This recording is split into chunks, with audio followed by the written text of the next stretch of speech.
In every great city, there are doors that most people walk past without a second glance. Not because they are ordinary, but because the city has trained its inhabitants to stop believing in the extraordinary.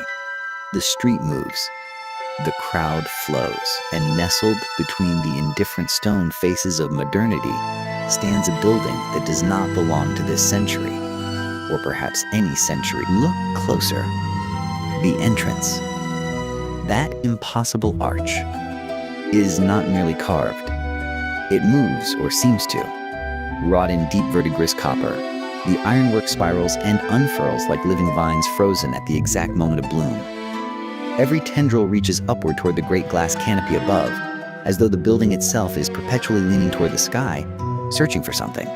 Scholars of the arcane would recognize the pattern immediately. It is a binding seal, a ward, a signature left by someone who wished to be found only by those worthy of finding. His name has been recorded in 7 different languages and forgotten in all of them. What the old guild records do say is this: he arrived one autumn, purchased the corner lot with a single gold coin of unknown origin, and completed the structure in 11 days. No crew was ever seen. No scaffolding was ever raised. Neighbors reported hearing music at odd hours. Not instruments exactly, but something harmonic, resonant, as though the stone itself was being persuaded into shape. By the 12th morning, it stood exactly as it stands today. And the wizard, silver-haired, robed in deep forest green, simply unlocked the front door and walked inside. Those rare few who have crossed the threshold describe the interior in contradictory terms. Some speak of a vast library stretching upward into darkness, shelves carved directly from living wood, books that rearrange themselves by mood rather than subject.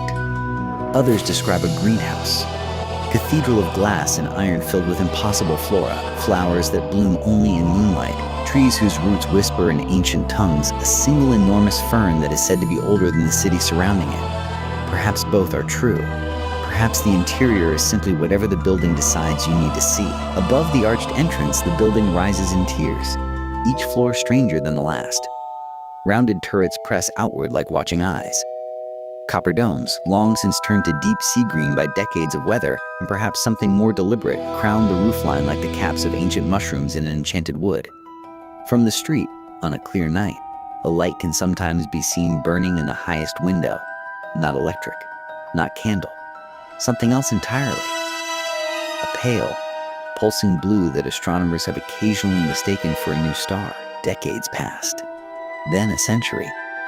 The city grew bold and glassy and tall around it, pressing in on all sides like a crowd that does not know it is holding its breath. Office towers rose and fell. Entire neighborhoods reinvented themselves. Through it all, the building on the corner remained unchanged, untouched by renovation, untroubled by the wrecking ball. City planners report with some embarrassment that no one can locate the original permits. Tax records simply stop. Real estate databases return an error. The building exists outside the city's memory, acknowledged only by the shadow it casts each afternoon, long and precise, like the hand of a sundial pointing towards something the rest of the city cannot yet read. Not everyone who climbs those worn stone steps finds the door locked. Certain people, wanderers, dreamers, those fluent in the language of being lost, report the double door swinging open without a touch, as though the building had been waiting specifically for them. What they find inside they rarely describe in full. Most say only that they stayed longer than they intended, that they left knowing something they hadn't known before, and that when they turned back to look from the sidewalk, the building seemed for just a moment to incline ever so slightly in their direction. Like a bow, like an acknowledgement, like a very old thing recognizing something kindred. And what of the wizard? The silver-haired figure in forest green who built it in 11 days and walked in through the front door? On certain evenings, when the light falls just right and the city noise drops to a hush, a silhouette can be seen in an upper window, still, watchful, patient in a way that only truly ancient things can afford to be patient. He is not waiting for the city to remember him. He has never needed the city's memory. He built the door, he lit the lamp, and for those with eyes to see, he left it open.